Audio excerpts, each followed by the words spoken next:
Welcome, everybody, to another edition of the Winner's Circle Sports Betting Podcast right here on the Winner's Circle Sports Betting channel, brought to you by GamblersWorld.net. It is Thursday, June the 6th. I'm Ross Benjamin.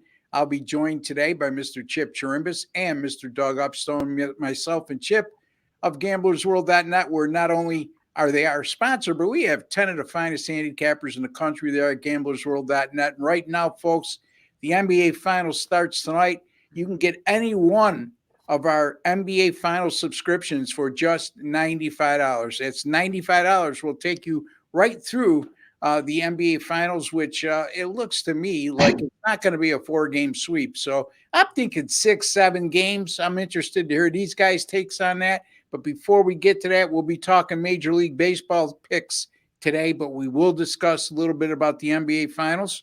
And don't forget to give us a like. It's a real key ingredient in keeping these videos free, and it also makes our sponsor happy, and it shows a small token of your appreciation for the time, work, and effort we put in here on the Winner's Circle Sports Betting Podcast to bring you a quality product each and every day. And if you have not subscribed to our YouTube channel, there's a black subscribe button right underneath, or if you're on your PC, you'll see a WC logo in the bottom right-hand corner of your screen. Just click on that, folks. That gets you subscribed, 100% free. Doesn't cost you a dime. There's no strings attached. And while you're at it, go into your YouTube settings and click on the alert notification bell for the Winner's Circle Sports Betting channel. You'll be notified immediately upon any of our material going up on our great channel. Doug, how are you, my man? I am doing well, Ross, and I'll have an explanation. Normally, I'm more Natalie attired, but I come bearing gifts in terms of something today, so I'll get to that in a little bit. But in terms of baseball, which we're going to talk a lot about today, just continue to be red hot on runs. I had the Yankees last night on the run line, easy winner on the 6-unit best bet. So that takes me to 20-6 and 24-8 on runs. Okay, so just red hot in Major League Baseball. So, and if you're going to come by my page, the best way to do it right now is to get a weekly or monthly package. You'll save a tremendous amount of money by doing that. So that's a big plus. And then, we got the NBA coming up tonight, as you mentioned, got to have a pick on that selection. Props continue to do well.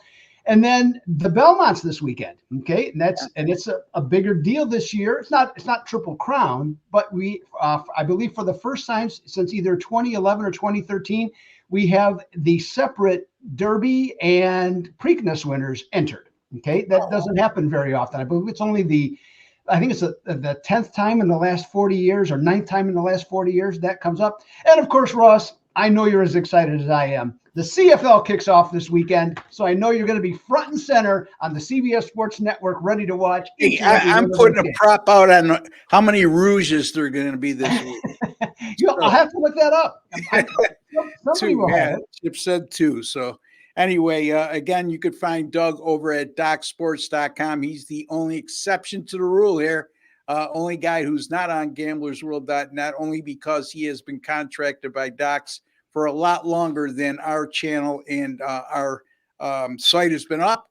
And he's done such a great job over the years. We don't want to get rid of him. But DocSports.com, been around for 53 years, folks. We're not in the habit of promoting other sites, but if you go there, make sure you visit Doug's page and take care of Doug. He's putting a lot of winners out, and he's also making people a lot of money. You heard, I don't want to confuse people. You said a 20-6 and 24-8 runs, and you associate that with baseball, and people get a little confused. How about a 20-6 and 24-8 streaks? Hot streaks. Either one works for you. Okay. Or whatever works for you, actually. So, yeah. All right. Well, again, we don't want to confuse them, right, Doug? Right. So, right. And we do know people pick every little grammatical error we make and bring it to our attention. And talking about guys who never make grammatical errors, Mr. Chip Chirimbes. And let's see, Chip, today is June the 6th. Yeah. And there had to be something that happened in the world of sports on this date many, many, many moons ago. And you're going to let us know about that. But first, you're going to tell us how you're doing of late, because I know you're not on a run. You're on a hot streak, 5-0 the last 2 days in Major League Baseball. Well, Ross, as spring turns into summer and things warm up, it seems to be our time of the year. I know you and Doug and I have all had a great run in the NBA playoffs. I have a particularly strong play this in game one in this final series. And in baseball, like you said, swept the board 3-0 2 days ago, 2-0 last night with the rain out. Really looking forward. It's our time of the year. Things are heating up out here, not only in Las Vegas, but in Phoenix, right, Doug? And we're riding along right with the weather. So I'm glad we're as hot as we are right now, and hope it carries through the entire summer. All right, Chip Chirimbes. You can find him at gamblersworld.net, folks. Again, you could also get his NBA Finals package for $95. You can't beat that with a stick. At the very minimum, you're going to get 4 games, which is somewhere around $19 a game.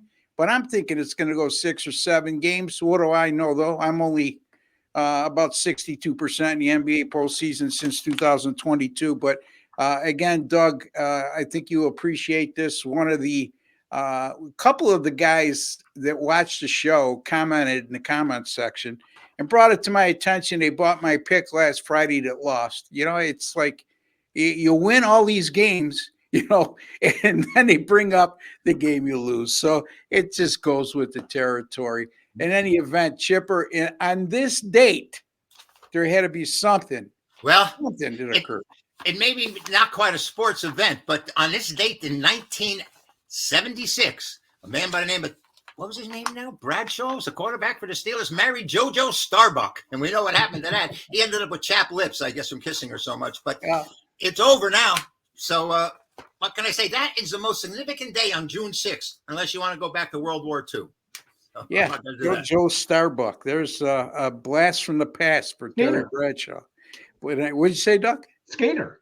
Yeah. She later opened up Starbucks coffee. So that's not true. I don't think so. No, it's not true.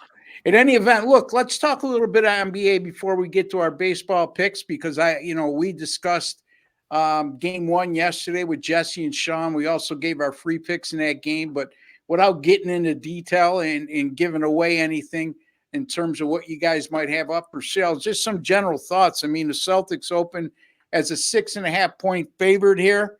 The total 214.5. Again, one of those situations, Doug. I look at the first half total, it's 110.5. I look at the game total, it's 214.5. You know what I like to do with those types of situations?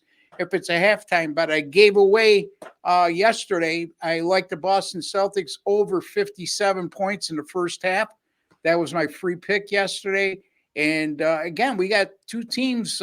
Boston 7-2 at home during the postseason, but only 4-5 against the spread. And the Dallas Mavericks, 7-1 straight up in ATS in their last 8 on the road in the postseason, and 5-0 straight up in ATS in their last 5, Doug. Plus 4-0 straight up in ATS as an underdog, on the way underdog. So take it away. What's your thoughts on game one, or anything you want to bring to the attention of the listeners? Sure. In terms of game one, I do have one pick, but I will tell you that the vast majority of people that I'm seeing are on Boston with the points in game one, and the points that you just made, I think are valid, and I can see the reason for doing it. I just personally didn't like it enough. It's been my nature in game one to not go overboard on literally any series. It's just to kind of take a wait and see approach a little bit here.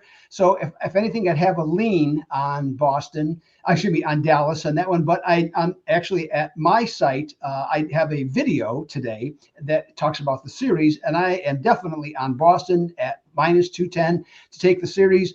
I do believe it'll go 6 games. I think it'll be a very competitive series. I think Dallas will win, like I said, a couple of games in this one. But I think the difference is ultimately going to be that the defense that Boston can play is in terms of switching. And that's really the big thing. So they can switch different players real easily from point to point to point. And I think that's going to create some problems for both Kyrie and Luka from time to time. I'm not saying at the same time necessarily, but create some problems. And then having Porzingis and Horford being able to shoot threes, and if they make some, that's really going to stretch out the Dallas defense because they like to pack it in. So if they're unable to do that, I think that favors Boston. And as I've said many, many, many, many times, okay, there's only been 3 instances in which a team that was seated lower than third has won the NBA title. Dallas is seated 5th. Boston's number 1. That's my story. And stick to it because it's a good story. So there you have it. Doug's take on Game 1. Chipper, Game 1 home teams that are in the NBA Finals. Game 1 NBA Finals home teams. In their previous series, they won in 4 or 5 games. How about 16-3 since against the spread since 2004, 17-2 straight up as well.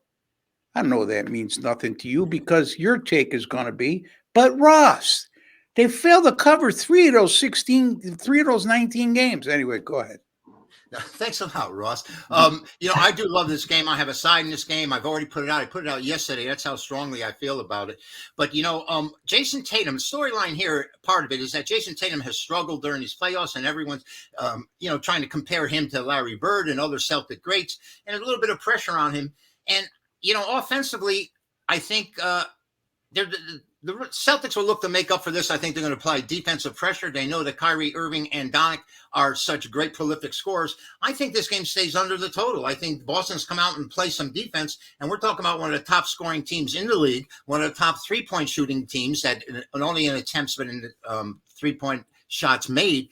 And I just think that defense is the key, and they know that. And defense turns into offense at times. But I think right now at home that Boston's going to come out and play some really tough defense against those 2 players, those 2 superstars, Hall of Famers. And I think this game stays under the total. But I've got the side, Ross, and I really, really feel strongly about it. Boston has gone 4-0 straight up in ATS in the last 2 seasons against the Dallas Mavericks. I mentioned to Doug earlier the total, first half total in this game is 110.5. Right. The game total is 214.5.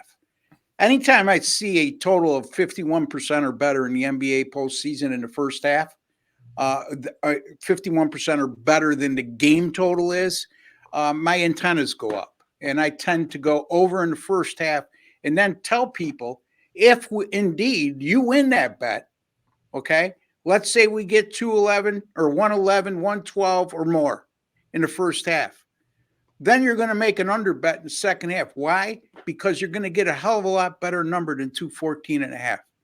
I used it twice last week. I won both first half totals, and I won the second half by using that formula. And the opposite occurred in the second time around because it was 49% or less of the game total, the first half total, which means I went under in the first half and I won. And the game total in that situation was 211.5. And because the first half went under the total at 49-49 was the score, I caught a second half live bet at 205.5. Okay. So I went over 205.5. It fell on 205.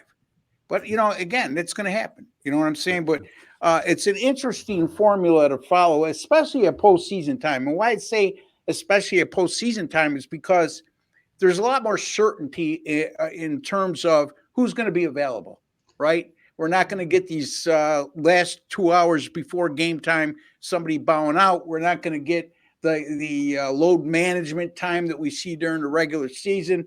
We're going to see players play hurt. And we've seen that with Luka Doncic. I can't believe that if this was the regular season, he wouldn't have missed at least 3 or 4 games during this course of time since the playoffs began. So whoever his doctor is, because he looks lame at times in terms of physically during the postseason. And then the next game he comes out and he looks like a thoroughbred. Boy, oh boy, Doug, talking about the Belmont. There's got to be a horse trainer there somewhere involved. It's a little bit dirty because Doncic has made a big turnaround. Anyway, all right, enough of that. Maybe you know Todd Pletcher, the trainer. How many horses are in the Belmont this year? 10. All right, that's a lot, right, for the Belmont? It can be, yeah. It's actually a good field. I mean, there's only 2 horses that I would say to throw out. Okay, yeah, out of all of them. So, yep. My hot tip in the Belmont chip, so you know, is soldering iron. It's a really good hot tip. Anyway, let's go with Chip first. All right. The chip off the old block, the man with all the answers, the man who's been doing this for so long and winning for so long that he's had to change his name 6 times and has been in hiding on several different occasions, changing locations. And then the advent of GPS came in, and now he just has to be Chip Chirimbes, and he's with us every day.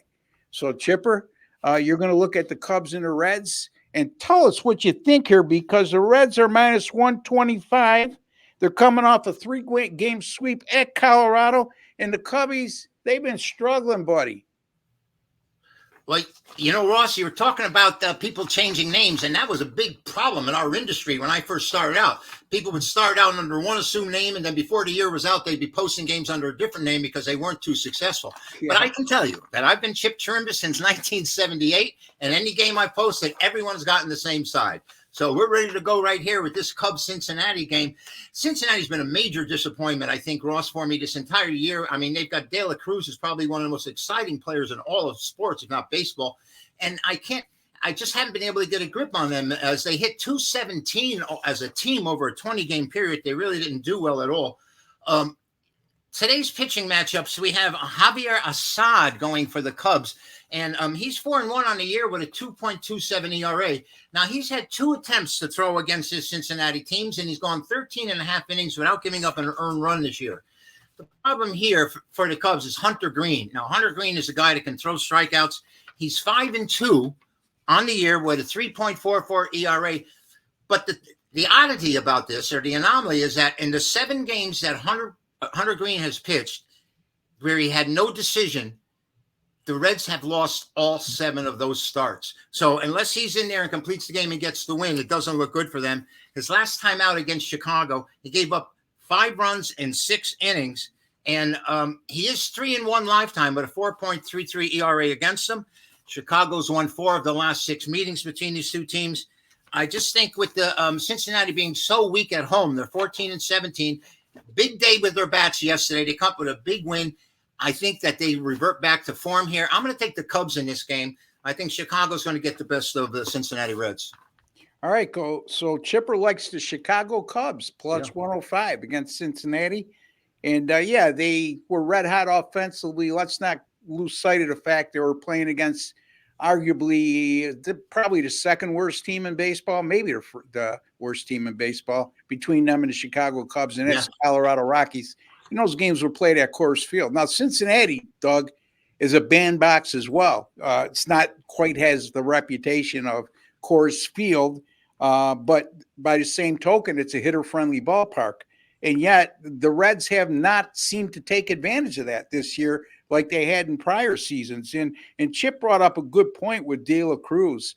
You also got the kid Benson, 2 big guys at 6'7" with enormous power, both of them. But guess who's 1-2 in Major League Baseball in terms of striking out? Those 2. So there's one of your problems, Chip, that you alluded to. They just strike out way too much, and they need more productivity, Doug, from those 2 young stars. And they need to look. Strikeouts happen with power hitters, but De La Cruz is the type of guy who's near the top of the order. He's got to put the ball in play more. But anyway, what's your take, Doug? Yeah, on this one, at least though Cincinnati has turned it around. They've won 9 of their last 12, including winning 4 in a row. And 2 of those wins came last weekend at Wrigley Field. And this one, the Cubs are starting to look, in my opinion, more and more like a 500 team. And a good example is the last 2 nights at home against those hapless Chicago White Sox. The White Sox had leads of 4 runs or more. I think it was 5 runs one night, 4 runs last night, and they lost both games. So the Cubs came from behind. Yeah, exciting, but not what you'd expect against, let's just say very mediocre competition. You mentioned about Assad and Green. Not a lot to choose from here. In this one, what I'm looking at, to me, the Reds seemingly should be a bigger favorite in this one. So I did a little more research, and I'm going to go with the run line instead. And so I'm going to take the Cubs on the plus 1.5 run line. And I found that they are 12-0 against the run line in road games against teams that have a winning percentage of 46 to 49%. Okay, that fits the Reds.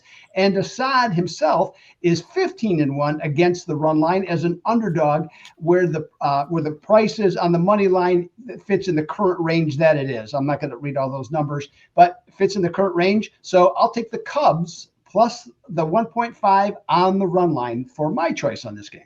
All right, so you guys are on the same side. The only difference is Chip says he doesn't need the 1.5. He's going to win the game.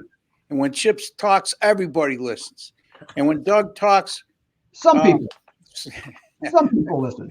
Most important people listen. The people who know what they're talking about listen. Anyway, all right, but I like Javier Assad. I really do. And I mean, they had a nice 1-2 combo with him in Amana. In Amana, the last 2 starts after being just unbelievable in his first 9 starts of the year with a less than 1 ERA, giving him a lot of innings.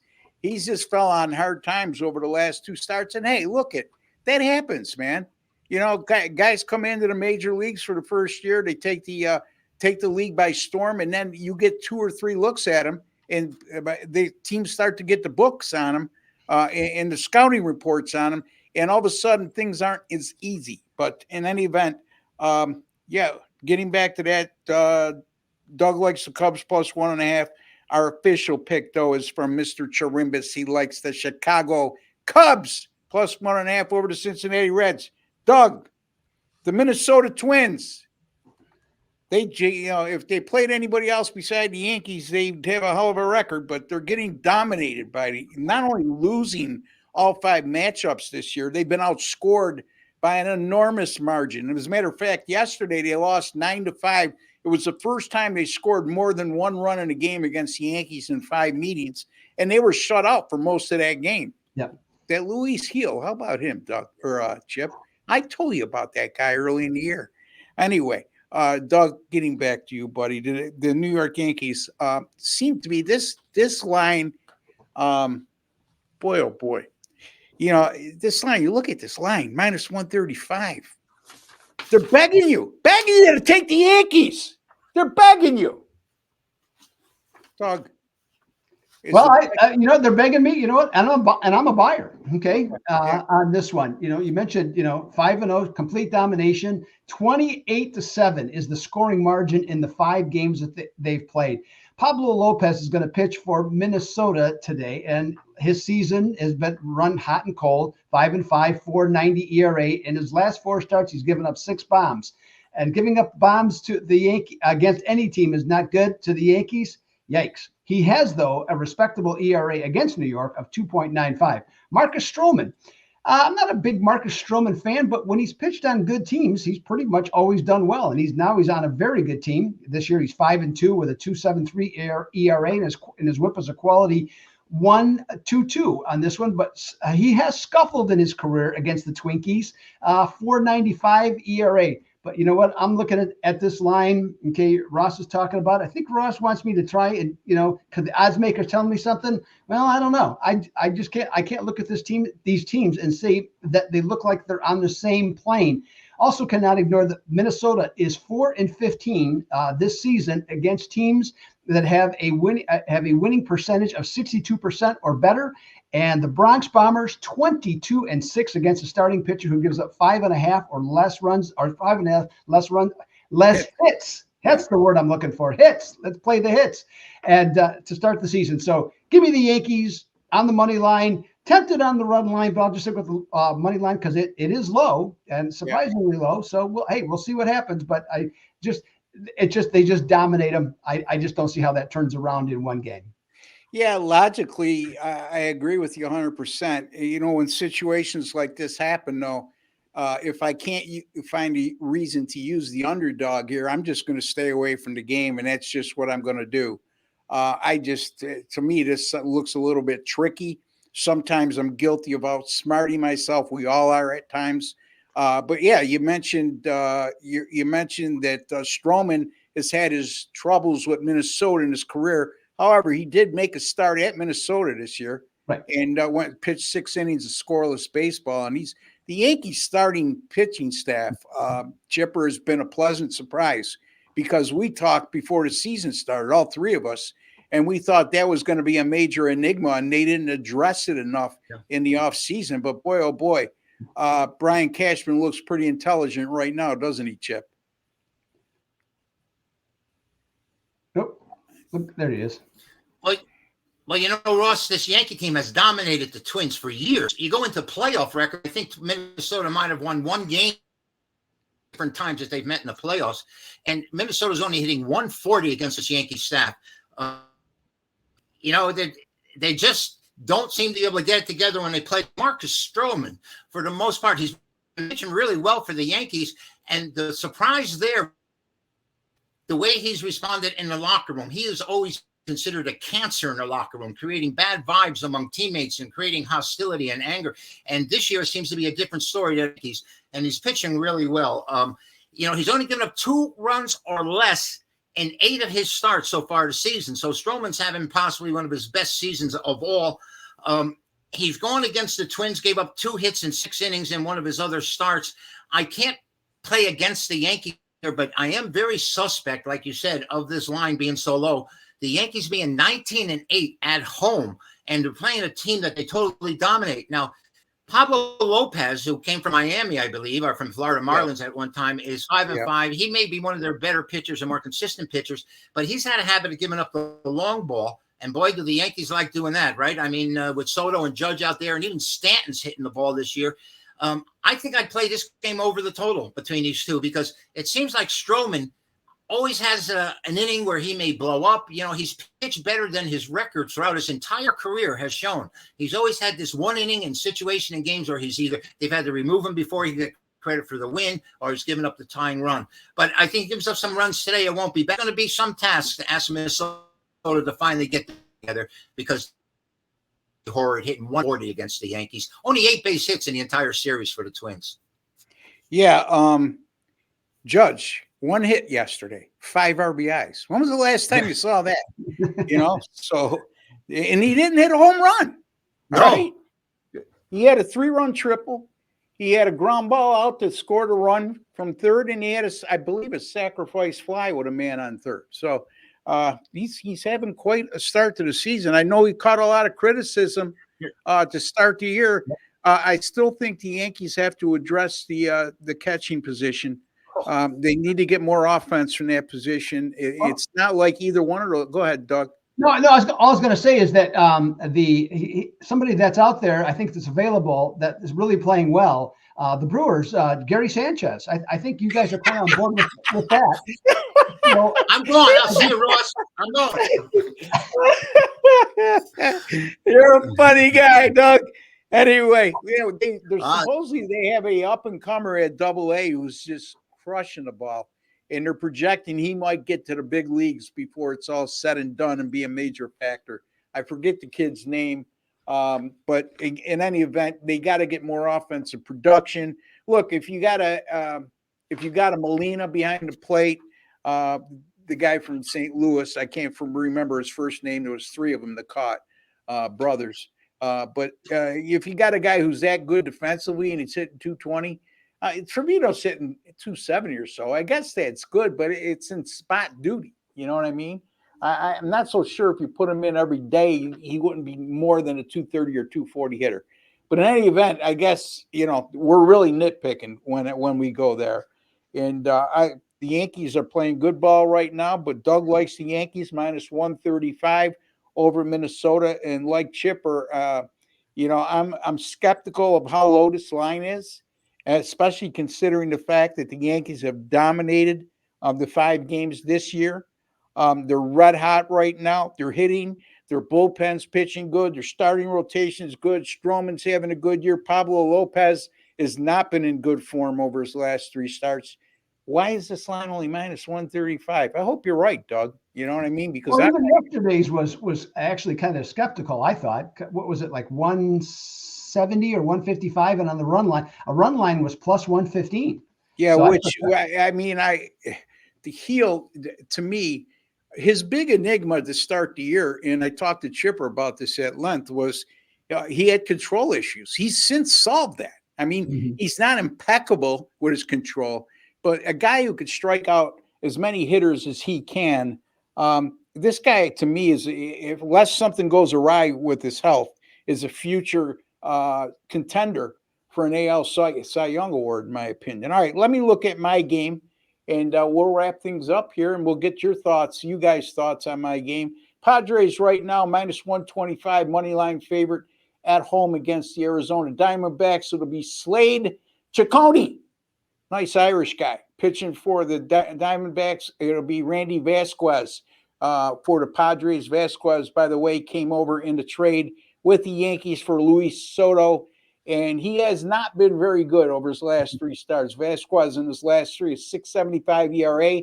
a 164 whip, averaging less than 5 innings pitched per start.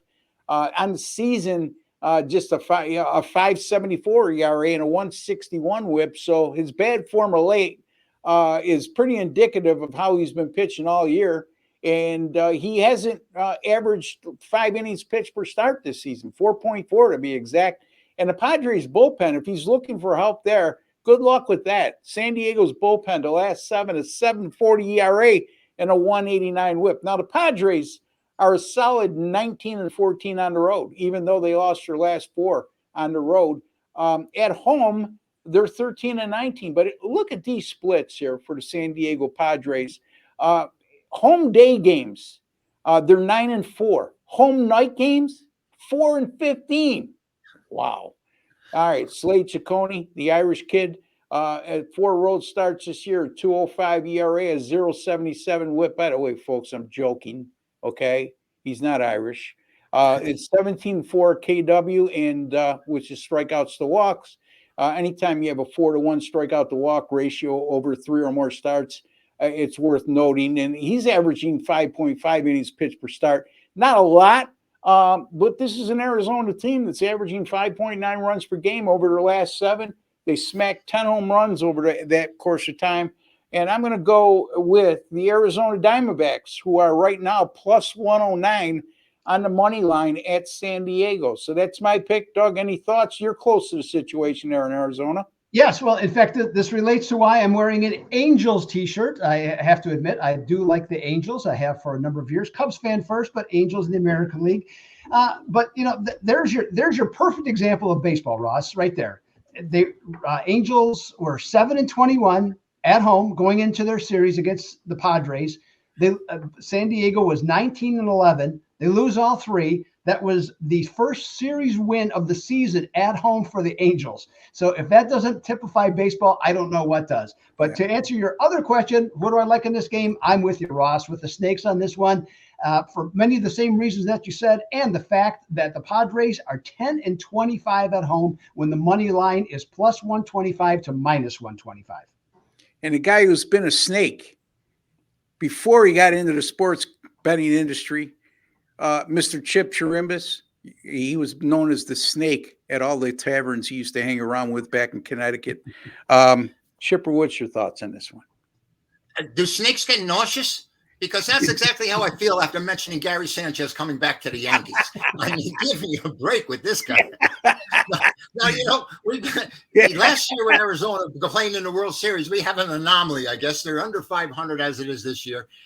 This Slade throwing pitching for them right now has had a horrible experience against San Diego. He gave up 6 runs in 4 1/3 innings in his previous start against them. And like you said, Randy Vasquez hasn't been stellar, shall we say. His ERA is close to 6. Manny Machado, probably the most overrated player in baseball, at least in my mind. I don't see these 2 pitchers getting anybody out. I think this game goes over the total, and that's the way I'd play Arizona and San Diego right now, because the starting pitcher is so weak, and I don't think they have the relievers that can come in and shut down the other clubs right now. So I play the Diamondbacks over, and I definitely would check myself into some kind of institution if the Yankees get Gary Sanchez back. And but Ciccone, to his defense, he's pitched terribly at home. So if you're looking at his overall season numbers, you're correct, Chipper. But he's been very good on the road. I mean, sometimes, like Doug says, you just can't explain it when you see splits like that. And that's exactly what we're seeing with him. 4 road starts, a 2.05 ERA, 0.77 whip in those 4 road starts. So our final tally here, we're going to take the Arizona Diamondbacks plus 109, That's coming from yours truly, Ross Benjamin. We're going to take the Chicago Cubs plus 105 from the legend himself, Mr. Chip Chirimbes. And from Dangerous Doug, the guy they call Dry Heat, baby. He's saying, I don't care if the line indicates to you guys that they're trying to trick us here. They're not going to trick me. I'm still staying with what I think. I'm taking the New York Baseball Yankees, baby, minus 135 over the Minnesota Twins. So there you have it, folks. I'll be back tomorrow with my live show, our live show, with Sean Higgs and Jesse Schule, 1 p.m. Eastern time. So make a note to yourself, because that's your opportunity to come and chime in with all your questions and comments at that time. And until then, for Chip Chirimbes, Doug Upstone, and Ross Benjamin, don't forget to give us a like. Take care, and God bless, folks.